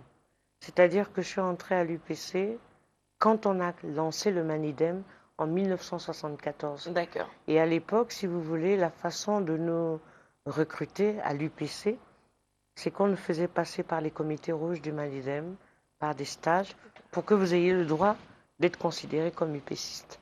Donc j'ai toujours été UPCiste, manidémiste. J'ai fait, quand les Anissés sont partis en 95, j'ai fait une petite excursion chez eux, ça n'a pas duré 6 mois. Ça n'a pas duré 6 mois, comme ça. Mais je ne suis pas partie de l'UPC Manidem. On m'a mise de côté en 98, progressivement. Je ne me suis pas battue. Comment? Parce que justement, j'ai essayé de recouper l'information. Hein. On n'a pas compris à un moment donné pourquoi vous n'étiez plus vraiment dans le parti. Mais on m'a mise de côté. Eux, ils disent que vous êtes parti et qu'on vous a demandé une lettre de démission. On ne me convoquait pas du tout. Oui. On ne me convoquait plus. Donc, pour le Manidem, je suis partie, ça c'est clair. J'avais rien à y faire. Mais pour l'UPC Manidem, on ne me convoquait plus à aucune réunion. Et pour le Manidem d'Anissé et Canet, chaque fois que je venais, c'était un réquisitoire. J'ai dit que vraiment. Un réquisitoire qui portait sur quoi? Qu'est-ce qu'on vous reprochait exactement? Il faut leur demander. Il faut leur demander parce que moi-même, je n'ai pas... Non, mais quelles sont les questions qu'ils vous posaient durant ce réquisitoire? Je m'en rappelle vraiment pas. Non, sincèrement, je m'en rappelle pas. Je trouvais ça tellement dérisoire. Et puis, c'est une partie des choses dont j'ai pas envie de parler. Ça me regarde. Tout à fait. C'est ma vie. C'est mon engagement avec eux. J'ai pas envie de m'étaler en public pour dire ils m'ont dit ceci ou dit cela. Je trouve ça indécent. J'ai pas envie de m'expliquer avec vous. Vous n'êtes pas manidémiste, vous n'êtes pas UPCiste, vous n'êtes pas dans Juste une journaliste qui essaie de comprendre une journaliste, un tout petit peu votre parcours. Une journaliste n'est pas un voyeur. Oui. Vous n'êtes pas une voyeuse. D'accord? Vous ne faites pas... Non, mais moi, on pose des questions, c'est ça le travail d'investigation. Non, le travail d'investigation... Non seulement on va se renseigner à la source, mais après on peut le travail d'investigation, les sources. Vous êtes notre source. Le travail d'investigation, c'est d'avoir aussi l'intelligence de situation pour ne pas poser des questions pour lesquelles vous n'aurez pas de réponse. Parce que c'est ça aussi on ne pouvait pas imaginer que vous ne répondiez pas. Jusqu'à présent, vous avez même parlé de votre vie privée. Alors comment j'aurais pu m'imaginer que... Je ne suis pas d'accord avec vous. Si, bien sûr, je vous ai posé des questions sur votre vie privée. Mais sur ma vie privée, je vous ai répondu des choses banales. Oui. Sur ma vie politique et mon engagement, à mon avis, si vous étiez une journaliste d'investigation, vous prenez toutes vos précautions avant de poser des questions. Pour ce genre de questions, je réponds pourquoi. Je ne suis pas obligée. Alors, c'est ce que je dis. Je suis d'accord, hein, Suzanne, que vous n'y répondiez pas. Je ne suis pas obligée, d'autant plus que si vous voulez, les manidémistes, mes collègues ne sont pas là. Ce qui aurait pu être intéressant, c'est qu'ils soient là et qu'on débatte. Parce que c'est ma version contre la leur. Et je ne trouve pas ça très sain en matière journalistique. Je n'ai pas envie de répondre à ça. Bon, d'accord. Sauf qu'on les avait déjà consultés avant. Mais moi, je ne les ai pas entendus. Je ne connais pas leur version. Donc, je n'ai pas envie de vous donner. Vous n'avez jamais essayé de savoir non plus Je ne connais pas la version qu'ils vous ont donnée. D'accord. Et je n'ai jamais cherché à la savoir. OK. Alors, qu'est-ce que vous avez apporté en tant que femme politique, déjà? Je n'en sais rien. C'est à vous de me le dire. Ce serait narcissique que de dire que j'ai apporté ceci ou cela. Je n'en sais rien. Parce que je ne sais pas quelle est votre aune votre instrument de mesure. Vous voyez ce que je veux dire? Oui. Tous ceux qui disent j'ai apporté ceci ou cela, c'est un peu prétentieux. Moi, j'ai pas cette prétention-là. J'attends que les générations futures, que les gens qui ont la lucidité, disent voilà ce que Madame Kalalebe a apporté. Mais je vais pas me vanter, je suis pas Ségolène Royal. Oui. Je suis pas, je sais pas quel homme politique qui passe son temps à se gargariser. Je ne sais pas. Je ne sais pas parce que nous sommes dans une société complexe avec des, comment dirais-je, des référentiels très différents. Je peux pas vous dire. Moi, je n'en D'accord. sais rien. Et quelle est l'évaluation, je veux dire, l'appréciation que vous faites des femmes aujourd'hui dans le champ politique au Cameroun? C'est le même impact que ailleurs. C'est-à-dire que c'est très hétéroclite. Il y a des femmes politiques, si vous voulez, qui ont une place, mais qui sont prisonnières d'un certain nombre de pesanteurs dont elles n'arrivent pas à se débarrasser. Oui. Mais quand je regarde les difficultés d'une Ségolène Royal, d'une ancienne secrétaire générale du PCF, Buffet, de Hillary Clinton, je pense que chaque société, si vous voulez, a ses pesanteurs qui empêchent à certaines personnalités politiques féminines de s'épanouir. Mais je pense que ce que j'appellerais les insuffisances des femmes politiques camerounaises, c'est peut-être qu'elles ne sont pas suffisamment dans la dialectique marxiste de la compréhension du combat et qu'elles veulent se singulariser en tant que femmes plutôt que d'intégrer l'homme politique au sens, le ministre politique au sens générique du terme. Parce que je pense que la politique a des agrégats, des intrants qui ne dépendent pas du fait qu'on soit homme ou femme, qui dépendent du caractère de la personne qui décide de s'engager en politique et qui sait que la politique, c'est d'abord une affaire de tueurs et de tueuses. C'est pas une question de femme ou d'homme. Donc, il faut avoir le tempérament, homme ou femme. Il y a des hommes qui ne peuvent pas faire de la politique, comme il y a des femmes qui ne peuvent pas faire de la politique. Et je pense que l'insuffisance actuelle des femmes, c'est de ne pas réaliser que le terrain politique, c'est un terrain de tueurs. Si elles ne sont pas des tueuses, elles ne peuvent pas réussir.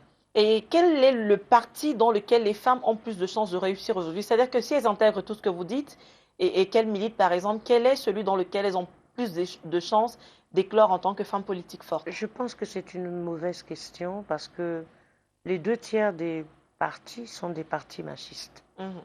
Donc, a priori, on pourra dire aucun parti. Oui. Tout dépend des femmes.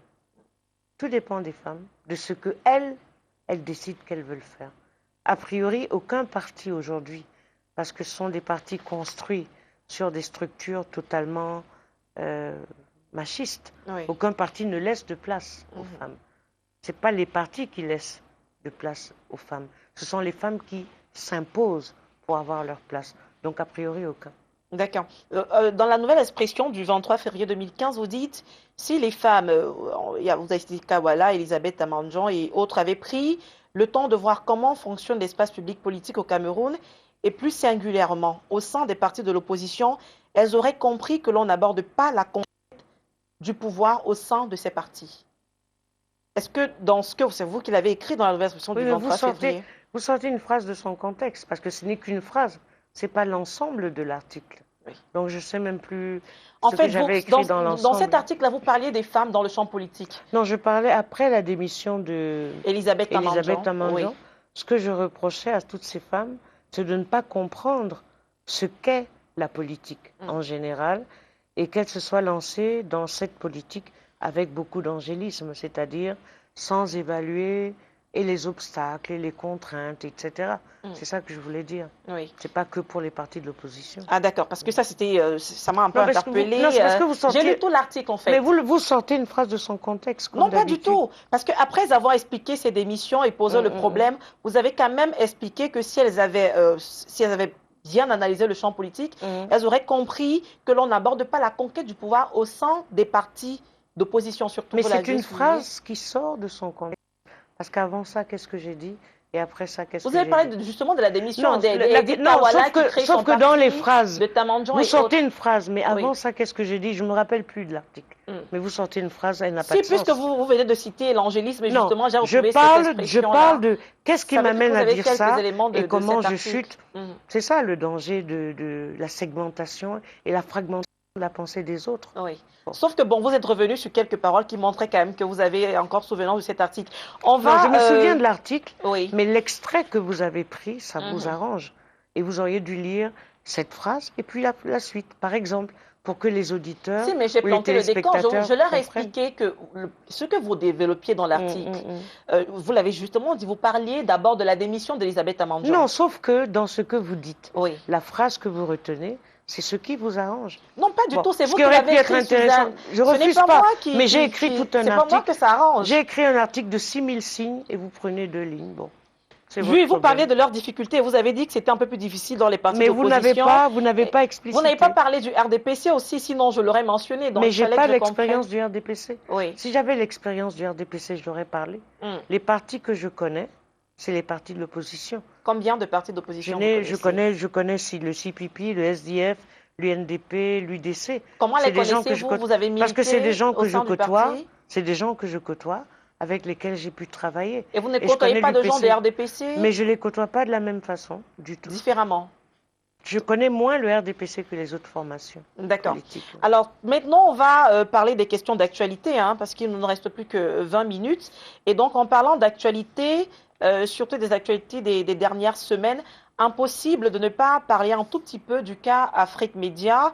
Les scellés ont donc été apposés. Où en êtes-vous aujourd'hui dans la gestion du cas Afrique Média? Bon, alors, officiellement, ils ont fermé. Il y a des câbleaux, des télédistributeurs qui continuent à les distribuer, mais leur agitation n'est plus la même. Et nous allons rencontrer les télédistributeurs le 29 septembre pour discuter avec eux. Donc le CNC fait une tournée pour discuter avec les télédistributeurs pour dire qu'ils ne sont pas en dehors de la régulation ou de la légalité et leur expliquer les raisons pour lesquelles on peut suspendre telle ou telle chaîne.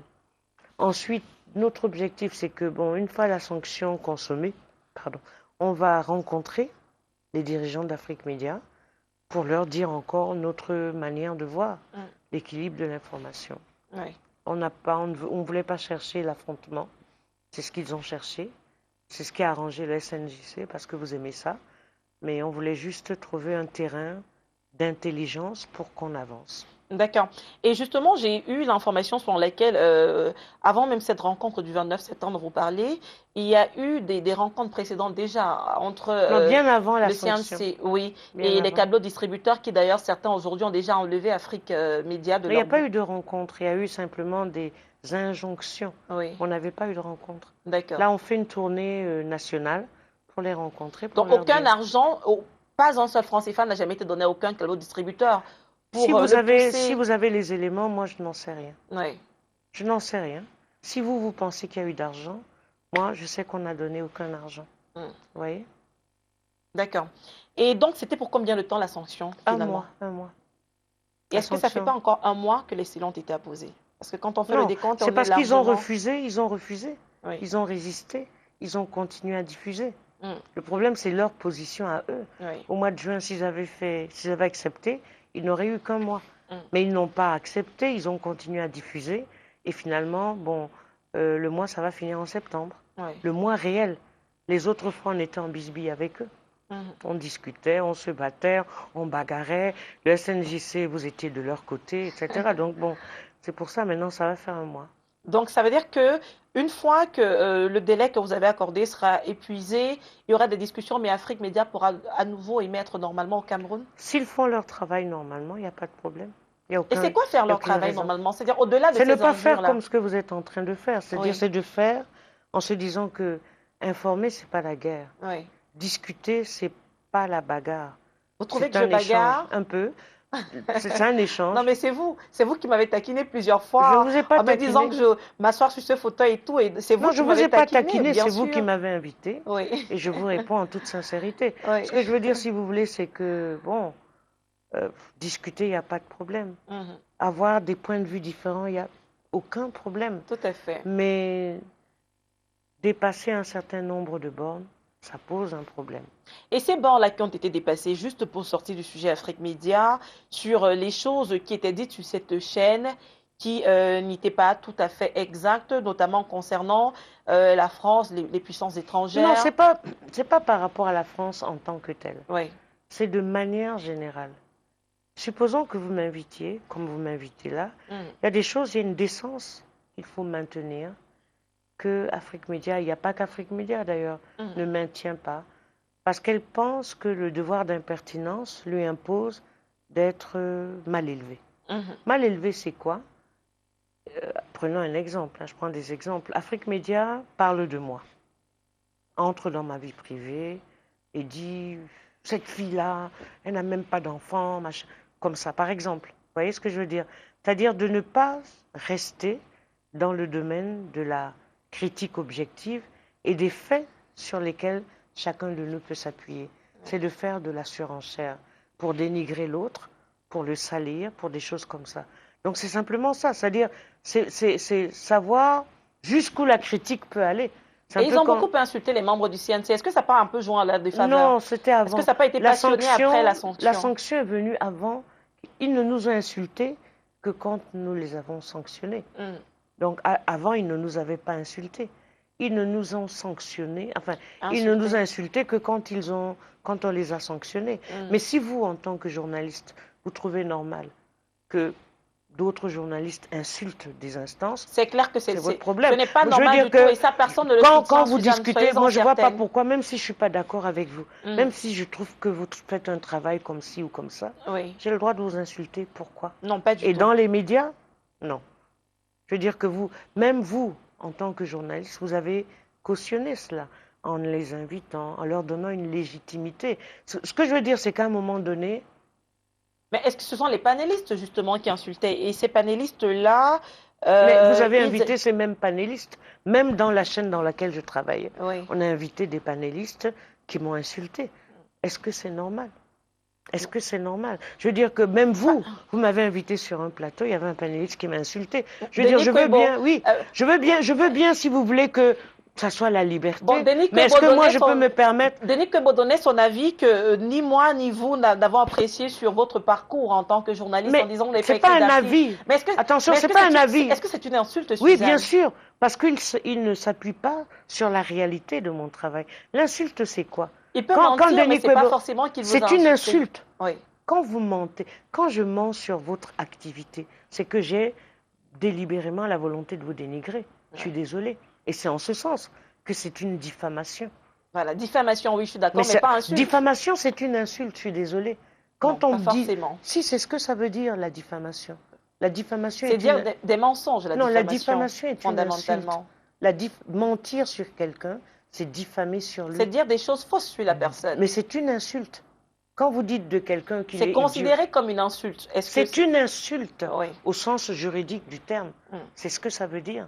Donc quand vous invitez des gens comme ça, vous voulez que nous, on dise quoi? Que c'est du professionnalisme? C'est la liberté d'expression? D'accord. Alors, on va dire quelques mots maintenant sur le RDPC et justement l'opposition. Vous le disiez tout à l'heure, puisqu'aujourd'hui il y a des rumeurs qui courent sur un remaniement ministériel et surtout des guerres au sein du RDPC. On a vu beaucoup de membres du gouvernement qui se livrent des guerres par médias interposés. Et donc, il y a de plus en plus de personnes qui affichent cette théorie dans RDPC qui est en train finalement de se mourir de lui-même. La première question que j'ai envie de poser sur le RDPC, c'est est-ce que vous partagez ce sentiment sur lequel le RDPC est en fin de règne? Je n'en sais rien parce que quand on annonce le chant du cygne, c'est toujours compliqué. Oui. Si vous voulez, il y a...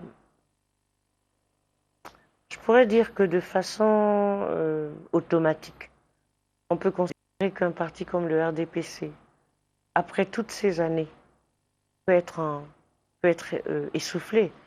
Mais je pense que c'est toutes les formations politiques camerounaises qui sont essoufflées, qui ont du mal à se régénérer, qui ont du mal à trouver des appuis sur lesquels elles peuvent reconstruire le politique.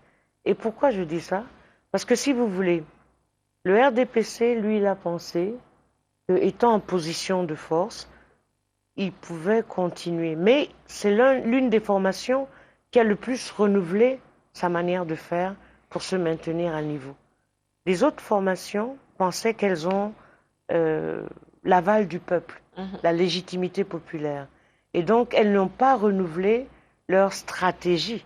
Là où le RDPC a noyauté un peu et a récupéré les revendications populaires. Donc, l'implosion, je ne sais pas, j'en doute. Le RDPC ne peut imploser que si ses adversaires sont suffisamment construits pour le faire exploser. Oui. Un peu comme ça s'est passé au Burkina. Oui. Et ce qui s'est passé au Burkina, c'est quoi? C'est que les opposants à Compaoré ne se sont pas contentés de discours à la télé ou dans les médias. Ils ont travaillé à la base. Et ils ont renouvelé les modes d'appropriation du politique. Ils ont renouvelé les modes d'approche. Et ils ont fait, pas exploser le CDP, c'est le CDP, hein, le parti, le CDP, mais ils ont sorti le CDP du champ de domination. Donc la question aujourd'hui, c'est pas que le RDPC implose, c'est qu'on le sorte du champ de la domination politique pour que d'autres acteurs prennent le contrôle. C'est ça qui est le plus important. Et est-ce que c'est possible maintenant? Ça dépend des acteurs. Moi, je ne peux pas vous dire. Je ne suis pas dans un parti politique aujourd'hui. Oui. Et je ne sais pas comment ces partis travaillent. Je ne peux pas faire de la prospective politique. Enfin, je ne lis pas dans les marques de café. C'est toujours possible si les gens développent des stratégies adéquates. Qu'est-ce qu'il faut, par exemple, les éléments qu'il faut aujourd'hui mettre sur pied absolument? Pourquoi je suis non, parce je suis la solution. Non, vous avez un diplôme en sciences politiques. Mais le fait d'avoir un diplôme en sciences politiques... Ça veut dire que vous comprenez quand même la chose politique, Suzanne Kalalobé. Attention, vos questions, excusez-moi de le dire, sont un peu simplistes. Le fait que j'ai un diplôme en sciences politiques ne fait pas de moi un expert. Oui. Ça ne fait pas de moi non plus celle qui a toutes les solutions ou celle qui a toutes les réponses. Faites attention. Oui, pas celle qui a toutes les réponses, mais comment savoir celle que vous n'avez pas si on ne vous pose pas la question? Non, ce que je vais vous dire, c'est que les questions peuvent ne pas être bonnes. Oui. C'est-à-dire, ne croyez pas que tout le monde est capable de répondre à des questions et que les questions sont forcément pertinentes. Parce que pour ce genre de questions, qu'est-ce qu'il faut pour que? Ça demande quand même un peu d'humilité. Oui. Ça demande un peu de recul. Je peux donner des réponses, genre pour faire ma propagande. Mais je pense que si vous voulez, là où je suis, j'ai du mal. J'ai du mal parce que je trouve la situation politique à mon aise complexe. Oui. Elle est complexe et les acteurs politiques me semblent être en gestation. Je ne veux pas les condamner parce qu'ils m'ont reproché de les avoir trop condamnés d'avance. Je ne veux pas leur dire qu'ils ne sont pas capables parce que je pense qu'il y a... comment on appelle ça, une espèce d'émulsion qui s'opère dans notre société et que peut-être dans 2, 3 ans, les choses ne vont pas se passer comme on le croit. Donc, je n'ai pas de réponse définitive. C'est toujours possible, parce que je suis optimiste, mais je ne sais pas dans quel délai. D'accord. Et justement, maintenant, en parlant de l'opposition, vous avez dit qu'ils n'ont pas renouvelé leur discours pendant longtemps. Ni leur discours, ni leur stratégie, ni leurs approches, oui. Oui. Et aujourd'hui, justement, qu'est-ce que l'opposition peut faire pour se sortir de cette torpeur? Vous me demandez d'être donneuse de leçons. Non, pas donneuse de leçons, alors que dans votre poste, vous avez dit que Suzanne Kalalobé, elle passe son temps à donner des leçons, elle est même arrogante. Non, j'ai jamais dit ça dans mon poste. J'ai lu ça, qu'elle est même arrogante ou je sais pas quoi. J'ai dit, elle est d'une sincérité qui peut, pour certains, friser souvent l'arrogance. Mais c'est un peu dangereux. Ce n'est pas la même chose. C'est un peu dangereux de dire des choses comme ça sur une personne. Bon, mais c'est pas grave. Je ne sais pas. Pourquoi est-ce que vous transformez mes propos? Je ne les ai pas transformés. Je trouve que ce sont des propos un peu... Franchement, c'est un peu... Mais puisqu'il y a même des proverbes très simples, Suzanne, qui dit souvent que pour vous faire des ennemis, il n'y a rien de mieux à faire que de dire la vérité. Parce qu'en général, les gens qui disent la vérité se font des ennemis. Mais dire la vérité, c'est pas être arrogant. Mais moi, j'ai jamais dit que vous êtes arrogante. J'ai dit qu'elle est d'une sincérité que certains... La manière dont vous l'avez formulée, moi, je trouvais que c'était pas tellement bienvenu. Mais revenons à votre question. Bon, d'accord. On va revenir à notre question pour ne pas faire un tout petit peu dans la diversion. Je sais que vous m'attaquez. Ça vous permet de me déstabiliser un tout petit peu. Mais je ne vous attaque pas. Nous sommes dans une émission. Attendez. Sauf que vous êtes sorti d'abord pour aller critiquer mon poste alors que vous auriez pu me dire ça avant, par exemple. Nous sommes dans une émission au cours de laquelle vous êtes sincère et vous me posez toutes les questions que vous voulez. Oui. Ça veut dire que moi aussi, je dis tout ce que je veux, en toute sincérité. Et à aucun moment, je n'ai considéré que vos questions étaient déplacées, j'y réponds. Si vous m'avez dit Non, certaines attends, questions j'ai pas dit qu'elles étaient déplacées.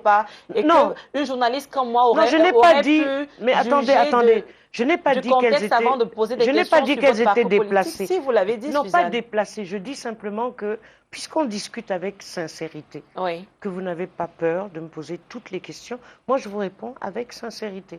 Vous me parlez de ma vie, de tout. Donc moi aussi je vous réponds. Je pense que c'est même bien, parce qu'on est sincère l'une comme l'autre. Oui, ça, pour l'être, on l'est. Alors, justement, pour revenir un peu sur les partis d'opposition, c'est vrai que ça vous embête, mais je sais que vous avez de bonnes analyses. Ça ne m'embête pas, c'est que je ne trouve pas ça très utile. Oui. C'est-à-dire que je trouve qu'il y a des contextes pour lesquels il y a des choses qu'on n'est pas obligé de dire. Oui.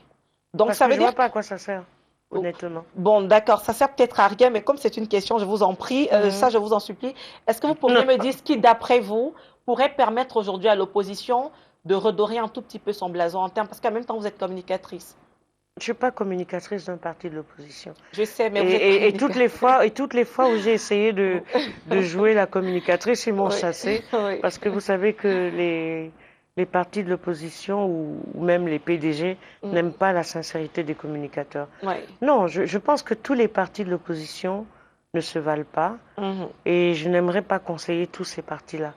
Ceux qui m'intéressent, c'est ceux qui seraient, je dirais, dans la mouvance des idées de gauche, c'est-à-dire qui penseront qu'il faut proposer une véritable alternative aux Camerounais qui n'est pas réductible au Biya must go, mais qui touche à l'ensemble des questions fondamentales qui, comment dirais-je, qui paralysent la société camerounaise. Tout le conservatisme, tout le machisme, toutes les idéologies patriarcales, toutes les intolérances. C'est-à-dire, je pense que ce qui va réveiller les partis pour une alternative, c'est une nouvelle donne avec des nouveaux contenus qui ne soient pas réductibles simplement à régler le compte avec Paul Biya, comme tous les anciens aïdioïstes qui sont passés à l'opposition. Ce qui va réveiller l'opposition camerounaise, c'est si la gauche camerounaise, c'est-à-dire ceux qui ont des idéaux révolutionnaires, des idéaux d'émancipation réelle, qui n'enferment pas les femmes dans la polygamie, dans les mèches, dans les éclaircissements, dans les blablabla et blablabla. C'est tout ça. C'est-à-dire c'est des nouvelles valeurs d'égalité. Si cette opposition prônait ces valeurs d'émancipation réelle, alors elle serait capable de battre Biya. Parce qu'aujourd'hui, s'ils ont du mal, c'est que l'UNDP, le SDF, l'UDC, tout ça c'est les anciens aïdioïstes. Ce ne sont pas des gens de gauche, ce ne sont pas des progressistes. Ce sont des gens qui, dans le fond, quand vous discutez avec eux, comment on appelle ça, soutiennent l'ordre féodal des choses. Ils vont dire, oh, vraiment, on est contre les homosexuels, on est contre les femmes émancipées, on est contre... Ce sont des gens qui n'acceptent pas l'émancipation de la culture africaine. Je pense que ce qui va changer l'opposition, c'est qu'elle s'imprègne de l'identité africaine contemporaine, c'est qu'elle accepte que nous sommes un continent, une civilisation, c'est qu'elle ne soit pas complexée, c'est qu'elle ne passe pas son temps à demander comment vous appelez ça, l'extrême onction de la communauté internationale, c'est qu'elle prenne sur elle de réveiller notre société avec de nouvelles valeurs. C'est ça qui pourrait les réveiller. Ce n'est pas rester dans, oui, la communauté internationale, elle dit qu'il ne fallait pas qu'on fasse un deuxième mandat. C'est ça. C'est-à-dire, ce qui nous pèse aujourd'hui, c'est qu'on n'a pas notre discours de nous, Africains, contemporains du XXIe siècle. On n'a pas fait comme la Chine en disant, voilà, ça, on n'en veut pas. On n'en veut plus. Ce qui va réveiller notre opposition, c'est qu'elle refuse l'onction tutélaire de la communauté internationale. Parce que cette communauté internationale a montré que dans le fond, les droits de l'homme, elle s'en fout. L'émancipation des peuples, elle s'en fout. L'émancipation de notre continent, elle s'en fout. Et que nous ne sommes qu'un petit jalon qu'elle traîne. Ce qui va réveiller l'opposition, c'est qu'elle ose regarder sa société en face avec ses nouveautés. Par exemple, des homosexuels qui ont envie de vivre libre, des femmes qui ont envie de vivre libre, et qu'elle arrête de croire que toutes ces questions-là, c'est l'Occident qui nous a amenées. D'accord, merci. Alors, j'ai été transportée carrément dans l'univers de vos idées politiques et je ne peux pas mettre un terme à cette émission avant de vous poser la question de savoir pourquoi n'êtes-vous plus militante d'un parti aujourd'hui? On m'a chassée. Oui, dans celui-là, mais il y en a Il d'autres n'y a aucun qui auraient parti, besoin de votre intellect et non, de il n'y a tout ce que aucun vous... parti aujourd'hui qui corresponde à à ma manière de voir. Oui. Mais je pense que je suis toujours militante parce que j'ai envie de continuer à apporter à mon continent la force de mes valeurs, la force de mes convictions, parce que je crois en ce continent, j'y crois énormément, sinon je ne serais jamais rentrée. Et j'ai envie de partager, si vous voulez, tout ce en quoi je crois. Et je ne pense pas que le parti politique soit le seul lieu dans lequel je puisse exprimer mon désir de changement. Et j'ai beaucoup d'espaces dans lesquels je me bats pour dire que demain, ça peut être autrement.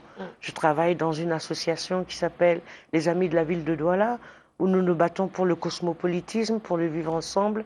Je travaille dans une société comme Isacam, où, sans faire de la publicité, si vous voulez, nous travaillons dans la gestion, le traitement, la collecte des déchets, mais nous faisons la valorisation et nous allons aller à la conférence des partis, conférence climatique, pour défendre notre positionnement parce que nous avons des centrales de traitement et de captage de biogaz et que nous croyons qu'aujourd'hui, les modèles de développement en Afrique ne peuvent pas s'appuyer sur les énergies fossiles. Donc je travaille sur des projets révolutionnaires qui ne sont pas toujours portés par des partis, qui j'espère peut-être un jour seront portés par des partis, mais qui constituent pour moi des rêves que je veux réaliser pour le continent. Je ne suis pas obligée d'être dans un parti pour ça. Ok, alors un dernier mot sur la culture, parce que je sais que vous aimez bien la culture.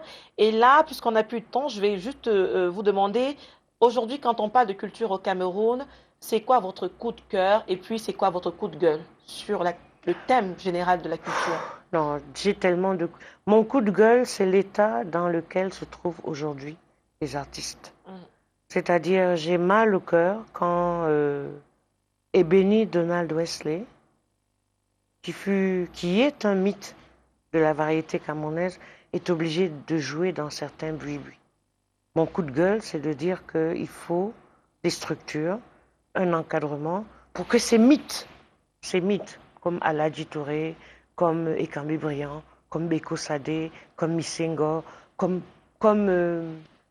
il s'appelle, Juventus, Axel Mouna, comme tous ces grands, qu'ils puissent avoir des lieux, des enceintes où ils puissent jouer. Mon coup de gueule, c'est de savoir qu'aujourd'hui, à Douala, il y a un lieu qui est absolument magnifique, qui s'appelle le Palais. Il y a des bons orchestres jeunes, mais qui auraient pu héberger toute cette musique ancienne et leur donner de la place.